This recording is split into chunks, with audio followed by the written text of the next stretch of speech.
이렇게 예배드리시는 사랑하는 성도님, 예수님을 사랑하시고 예수님을 자랑할 수 있는 삶 되기를 주님의 이름으로 축복합니다. 아멘.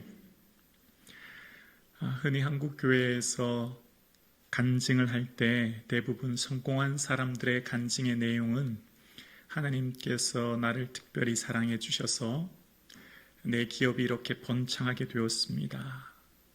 자녀들이 이렇게 훌륭하게 자라 명문대에 입학하여 전문직에 종사하는 가정이 되었습니다. 이런 것이 주제가 핵심 간증의 내용입니다. 그런데 과연 모든 사람들이 다 말씀대로 살고 믿음으로 살면 사업이 다 번창하고 자녀들이 다 명문대에 진학할까요? 그렇지 않은 경우가 훨씬 더 많습니다.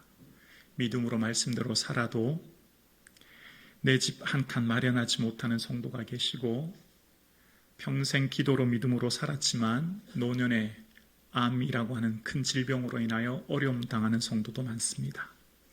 믿음이라고 하는 것은 일반화할 수 없는 겁니다. 한 특별한 성도의 믿음을 다른 모든 성도에 대입시켜서 일반화할 수 없는 것이 믿음이죠. 왜냐하면 각각의 사람에게 하나님께서는 고유한 사명이 있고 하나님께서 계획하신 일들이 다 다르기 때문입니다. 그 사명의 크기와 차이, 내용과 색깔이 각각이기 때문에 그것을 일반화할 수가 없는 거예요. 요셉이라고 하면 우리는 흔히 요셉 개인에게 집중해서 요셉 개인의 성공담으로 우리가 듣는 경우가 많습니다. 노예였던 요셉이 어떻게 애굽의 총리가 되었는가라고 하는 것에 우리는 흥분합니다. 왜냐하면 요셉이 노예로서 그 인생이 끝났다면, 창세기가 그렇게 끝났다면 우리는 요셉에 대해서 그렇게 관심을 덜 기울일 것 같아요. 그런데 뭐가 있죠? 반전이 있지 않습니까? 그 대반전 속에 애굽의 2인자가 되었던 요셉에 우리는 요셉의 삶에 열광하고 요셉처럼 우리도 될 수 있다 생각하여 요셉을 좋아합니다. 그런데 우리가 주의해서 말씀을 살펴야 될 것은 성경은 한 개인을 부각시켜서 한 개인을 닮아라 라고 하는 식으로 우리를 말씀하려고 하지 않으세요. 성경은 한 개인처럼 살아라 라고 하면서 한 개인의 위대함, 탁월함, 그 믿음을 보여주면서 그 한 개인의 성공담을 우리에게 들려주는 게 아닙니다. 성경은 한 개인을 통해 하나님이 어떻게 계획하셨고 어떤 일을 이루어 가시는지 하나님을 드러내는 책입니다. 그러니까 성경을 볼 때 요셉이 얼마나 위대한 인물인가라고 하는 성공담으로 요셉 개인에게 집중해서 보면 이 세상에서 행복한 사람, 믿음 있는 사람은 반드시 사업에 성공해야 되며 자녀들은 훌륭하게 자라야 되고 내가 질병에 걸리면 안 됩니다. 그러나 하나님께서 요셉을 통해 어떻게 일하셨느냐를 보면 우리의 삶의 시각이 조금 달라지죠. 그래서 성경을 볼 때는 한 단어, 한 구절을 보면 안 되고요. 전체에 흐르는 문맥을 보고 또 그 사람이 등장했던 성경의 몇 장만을 보면 안 되고 그 사람 이전에, 이후에 전체 흐름 속에서 하나님이 그를 어떻게 역사하셨는가를 보아야 정확하게 해석할 수 있고 그 해석을 내게 적용할 수 있어서 내 삶이 하나님 말씀대로의 삶을, 견고의 삶을 살아갈 수 있는 것이죠. 믿음 따라 삶의 부요와 성공과 형통이 결정되는 게 아니죠. 믿음이 있어도 나라를 이기기도 하며 의를 행하기도 하며 사자의 입을 막기도 하지만 믿음이 있어서 광야와 궁핍과 심한 고문을 받지만 구차히 면하려고 하지 않았지요. 믿음은 반드시 이때 이 세상의 성공, 출세, 부요만을 말하는 것이 아니라 박해, 고난, 어려움도 말하고 있지요. 그래서 말씀을 볼 때 우리는 언제나 그 사람을 통해 하나님이 무엇을 말씀하시는가를 보아야 더 정확하게 그리고 더 의미 있게 말씀을 깨달을 수 있는 겁니다. 그래서 오늘 본문을 통해 요셉에 대한 내용을 묵상할 때 하나님이 요셉을 통해 오늘 내게 뭘 말씀하시고자 하는가를 알려면 좁고 1차원적인 관점으로 성경을 보는 것이 아니라 다차원적이고 입체적이고 더 넓은 폭에서 말씀을 보아야 되는 거예요. 그래서 오늘 본문을 통해서 요셉이 얼마나 훌륭한 인물인가를 넘어 하나님이 요셉을 통해 얼마나 위대한 역사를 이루셨는가를 보게 되는 겁니다.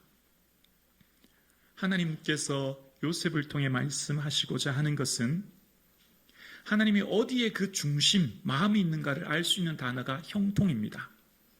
우리는 흔히 형통이라고 하면 요셉이 총리가 되었을 때 모든 권력과 부의 정점에 이르렀을 때를 형통이라고 하며 창세기 41장에 그 단어를 붙여야 됐지만 하나님은 형통을 요셉이 총리가 되었을 때를 형통이란 단어를 쓰지 않으십니다. 반면 하나님께서 형통이라는 단어를 쓰신 곳은 바로 오늘 본문이에요. 오늘 본문은 어디입니까? 종, 즉 노예로 팔린 상황입니다. 객관적으로 보면 불통이요, 실패요, 낙오자요, 인생의 가장 밑바닥입니다. 절대 이것은 우리에게 은혜가 되지 않아요. 누가 인생의 가장 밑바닥 인생을 좋아할 사람 누가 있겠습니까? 그런데 여기에서 하나님의 관점과 우리의 관점의 차이가 있는 것이죠. 사람들의 관심은 성공입니다. 사람들의 관심은 화려함입니다. 사람들의 관심은 높이 올라가는 것입니다. 그런데 하나님께서는 하나님 말씀하시는 의도는 전혀 다른 곳에 있어요. 하나님의 계획하심의 의도는 뭘까요? 오늘 본문을 조금 더 정확하게 이해하기 위해서는 하나님이 요셉 개인이 아니라 야곱 집안, 아니요, 야곱 집안 전체를 넘은 그 민족을 통해 하나님이 역사하실 계획을 보는 눈이 있어야 합니다. 그러니까 요셉이라고 하는 개인의 한 조각의 퍼즐을 이해하려면 완성된 후에 전체 그림을 볼 수 있는 눈이 있어야 되는데요. 그것은 바로 그의 아버지 야곱, 할아버지 아브라함 때부터 거슬러 올라가야 되는 거예요. 하나님이 아브라함에게 아브라함아, 내가 하늘의 별처럼 자손이 많게 할 거야 약속하셨고, 그런 다음에 아브라함이 그것을 믿어서 의로 여기셨고 하나님께서는 3년 된 남녀소들을 제물로 드리게 하셨거든요. 그런데 창세기 15장이 그 내용인데 좀 특이한 내용이 나와요. 그 아브라함에게 축복을 해주셨으면 그것으로 끝나면 얼마나 감사할 텐데 아브라함에게 이후에 뭐라고 말씀하셨냐면 내 자손이 이방에서 괴기 되어 400년 동안 그곳에 있게 될 거라라는 말씀을 하시는 겁니다. 여러분 어떻습니까? 하나님께서 우리에게 은혜 주시는데 자손이 많게 할 거야까지는 이해가 되는데 그 후손이 어떻게 해요? 이방 땅에서 객이 되어 괴롭게 된다는 거예요. 400년 동안 그 자손들이 어려움을 겪게 될 것이라 이야기합니다. 이해가 됩니까? 하나님 도대체 왜 이러시지? 사랑의 하나님이 그리고 아브라함에게 이렇게 축복해 주셨으면 100% 사랑만 베푸시면 좋을 텐데 왜 이런 말씀 하실까를 생각하게 됩니다.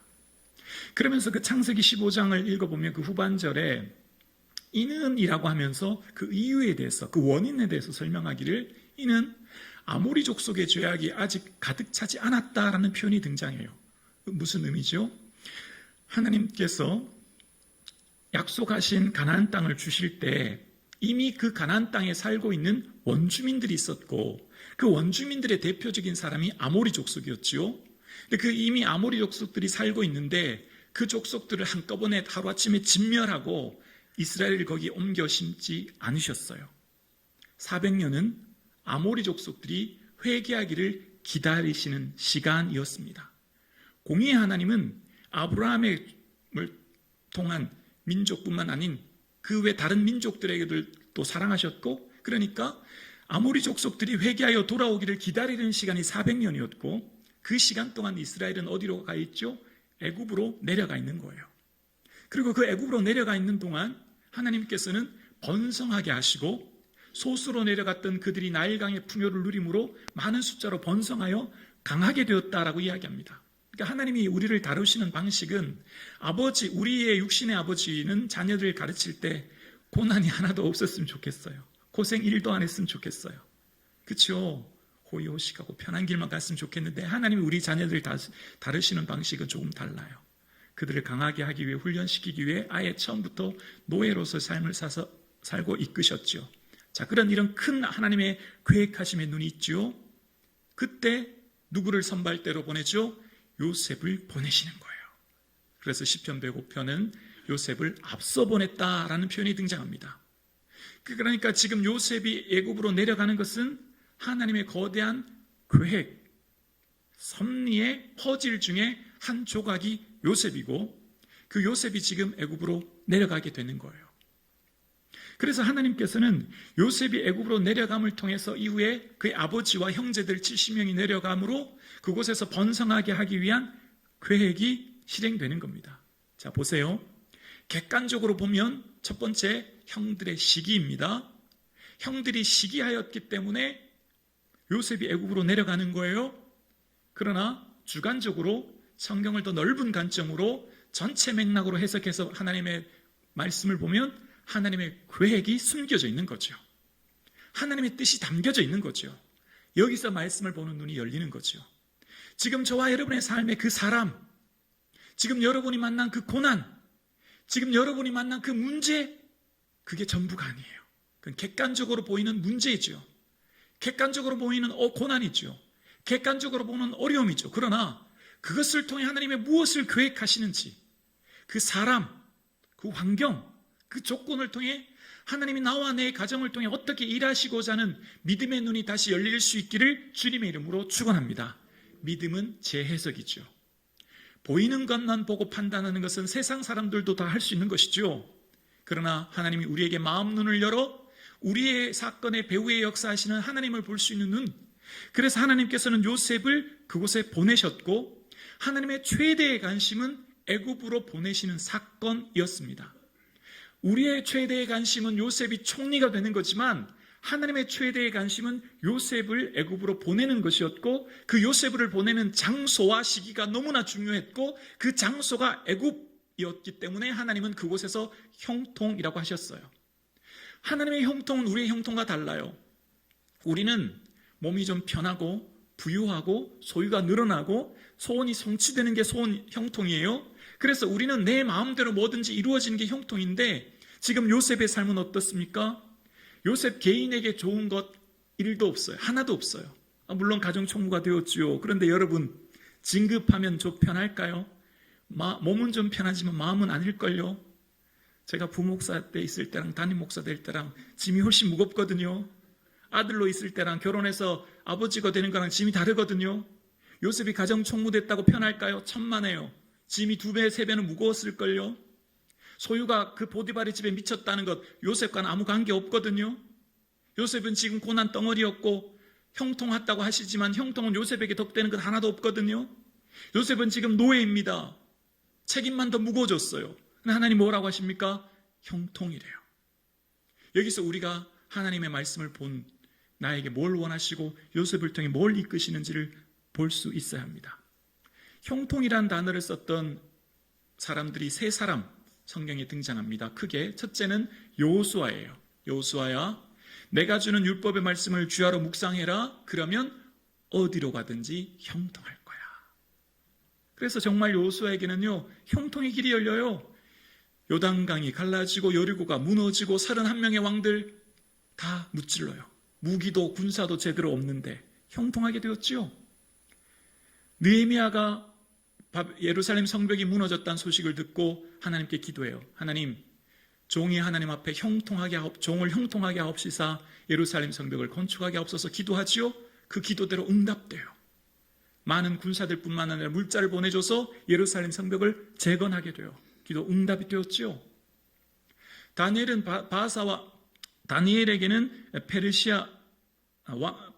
바사 사람 고레스 왕의 시대에 형통했다라는 표현이 등장합니다. 다니엘의 삶 가운데 사자굴 속에서 기도했을 때 건져내주는 형통을 경험했지요. 하나님의 살아계심을 경험하게 되었어요. 대부분 형통이 다 성취였고 응답이었어요. 그런데 요셉에게는 형통이 좀 달라요. 형통의 내용이 좀 달라요. 고난 그 자체예요. 고난이 형통이래요. 여기서 생각해 볼까요? 하나님이 각 사람에게 이끄시는 사명의 내용과 색깔이 달라요. 그래서 믿음을 일반화할 수 없어요. 그래서 요수아에게, 느헤미야에게, 다니엘에게 하셨던 형통과 다른 요셉에게 형통이 있는 것이고, 지금 저와 여러분의 삶도 마찬가지예요. 지금 저와 여러분의 삶의 자리가 내 눈에 무는 불통이요, 내 눈에는 고난이요, 내 눈에는 문제이지만 하나님께서 보실 때는 형통이요 은혜의 자리인 줄로 믿습니다. 아멘이십니까? 제 목양실에는 어떤 성도님이 선물해 주신 퍼즐이 있는데요, 굉장히 크기가 큽니다. 한 2,000개 이상이 들어갔다고 해요. 예수님이 중간에 이렇게 십자가에 못 박히는 모습의 군중들, 로마 병사들과 여인들이 있고, 그 어두운 숲, 그리고 위로부터 비춰내리는 조명이 있어요. 2,000개가 넘는 퍼즐 조각이 하나의 그림을 형성합니다. 그런데 단 한 조각도 중요하지 않은 퍼즐은 없어요. 만약 단 한 조각이 거기에서 빠졌다면 퍼즐이 다 무너져 내릴 거예요. 비단 예수님의 몸을 비추는 아주 밝은 빛의 작은 퍼즐, 매우 중요하게 여기는 퍼즐도 있지만, 저기 구석에 어두운 돌과 같은 있으나 마나한 퍼즐도 존재합니다. 그러나 퍼즐은 퍼즐일 뿐이에요. 더 큰 퍼즐, 더 낮은 퍼즐, 더 위대한 퍼즐, 더 가치 없는 퍼즐은 없어요. 동일한 퍼즐일 뿐인 거죠. 하나님 나라의 백성으로 살아가는 우리는 모두가 하나님 나라의 한 퍼즐이에요. 또 높거나 낮지 않아요. 또 위대하거나 하찮지도 않아요. 우리는 하나님을 공평하다고 하는데 사실 우리 눈에는 하나님을 공평하게 보이지 않아요. 왜냐하면 태어날 때 장애를 가진 사람도 있습니다. 우리는 건강합니다. 태어날 때 아버지가 경제적인 윤택함을 가진 부모님을 만난 자녀들도 있습니다. 그러나 그렇지 못한 자녀들도 있습니다. 이런 관점으로 보면 하나님 결코 공평한 분이 아니에요. 어떻게 하나님 공평할 수 있습니까? 그러나 하나님이 사람을 평가하는 기준은 소유, 능력, 지위를 보고 평가하지 않으세요. 존재 그 자체가 하나님의 사람이에요. 존재 그 자체가 하나님의 부르신 일꾼이죠. 10명의 아들이 있는데 더 귀한, 더 사랑스러운 아들, 덜 사랑스러운 아들이 있을까요? 첫째는 전문직을 종사하여 고액의 연봉을 받아 더 사랑스럽고, 물론 용돈을 많이 주면 사랑스럽겠지만 막내 아들이 그냥 일용직 노동을 하고 어렵게 산다고 덜 사랑할까요? 오히려 첫째 맞이에게서 받은 용돈 글로 다 줄걸요? 똑같은 거예요. 다 사랑스러운 거예요. 하나님의 자녀는 모두가 다 사랑스러운 하나님의 자녀인 것이죠. 하나님의 형통이란 단어는 누구에게는 소원 성취, 누구에게는 문제 해결, 누구에게는 하나님의 능력을 보여주는 역사가 형통이었지만, 요셉에게만은 그 형통이 고난 그 자체였습니다. 그러나 그것이 고난으로 그치지 않는 것은 하나님이 요셉 한 사람을 통해 하나님의 위대한 역사가 이루어지고 있음을 우리는 말씀을 통해 분명히 보고 믿고 있습니다. 그래서 오늘 우리는 내 삶이 초라하고 무능하고 무지하고 세상적인 객관적인 평가로 볼 때 정말 하찮게 보일지라도, 그럼에도 불구하고 우리는 하나님의 위대한 자녀요, 위대한 사명자인 줄로 믿습니다. 그래서 견디는 거예요. 버티는 거예요. 그래서 요셉의 삶에 그런즉 나를 이리로 보낸 신인은 당신들이 아니요 하나님이시라. 그 믿음이 있었기 때문에 인생의 가장 밑바닥인 노예, 더 나락으로 떨어진 죄수의 신분이었지만 노예일 때 도망치려고 하거나 죄수일 때 타락하려고 하지 않은 이유는 하나님이 나를 이곳에 보내셨다. 하나님이 하나님의 계획하심이 나를 통해 이루고 있다. 하나님 오늘도 나를 통해 하나님의 그 역사가 이루어지고 있다고 하는 분명한 믿음, 하찮고 보잘것없는 노예, 아니 사람들의 손가락질 받는 죄수이지만 견디는 겁니다. 왜요? 하나님의 사람으로 하나님 보내신 사명의 자리요, 하나님 보내신 위대한 계획이 나를 통해 오늘도 성취되고 있음을 믿기 때문입니다. 오늘 함께 예배드리시는 사랑하는 성도님, 여러분의 보내신 그 삶의 자리, 가정, 학교, 직장, 교회는 그런즉 우리를 이곳에 보내시는 하나님이신 줄로 믿습니다. 내 스스로가 볼 때 비록 작고 보잘것없어도 그것은 나의 평가예요. 내가 나를 평가자라 하지만 하나님은 결코 그렇게 말씀하지 않으세요. 하나님 우리 모두를 존귀한 하나님의 자녀라 말씀하시고 너를 통해 이룰 놀라운 일이 있어 라고 오늘도 말씀하고 계시는 거예요. 비록 어떤 사람은 예수님의 몸을 비추는 가장 찬란한 퍼즐 한 퍼즐이고 어떤 사람은 저 구석에 있는 가장 어둡고 칙칙한 돌을 표현한 퍼즐을 일지라도 똑같이 소중한 퍼즐인 줄로 믿습니다.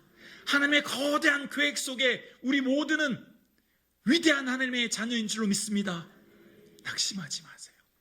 좌절하지 마세요. 불안해하지 마세요. 자기 자신을 하찮게 여기지 마세요. 하나님이 여러분을 사랑하고 계신 줄로 믿습니다. 하나님은 오늘 우리를 붙들고 계신 줄로 믿습니다.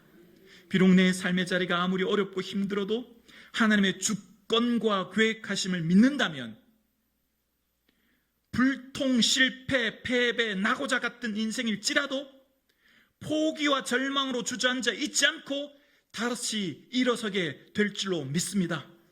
오늘 함께 예배드리시는 사랑하는 성북중앙 가정 여러분, 하나님께서 나를 사랑하고 계십니다. 다시금 일어설 수 있는 저와 여러분 되실 수 있기를 주님의 이름으로 축원합니다.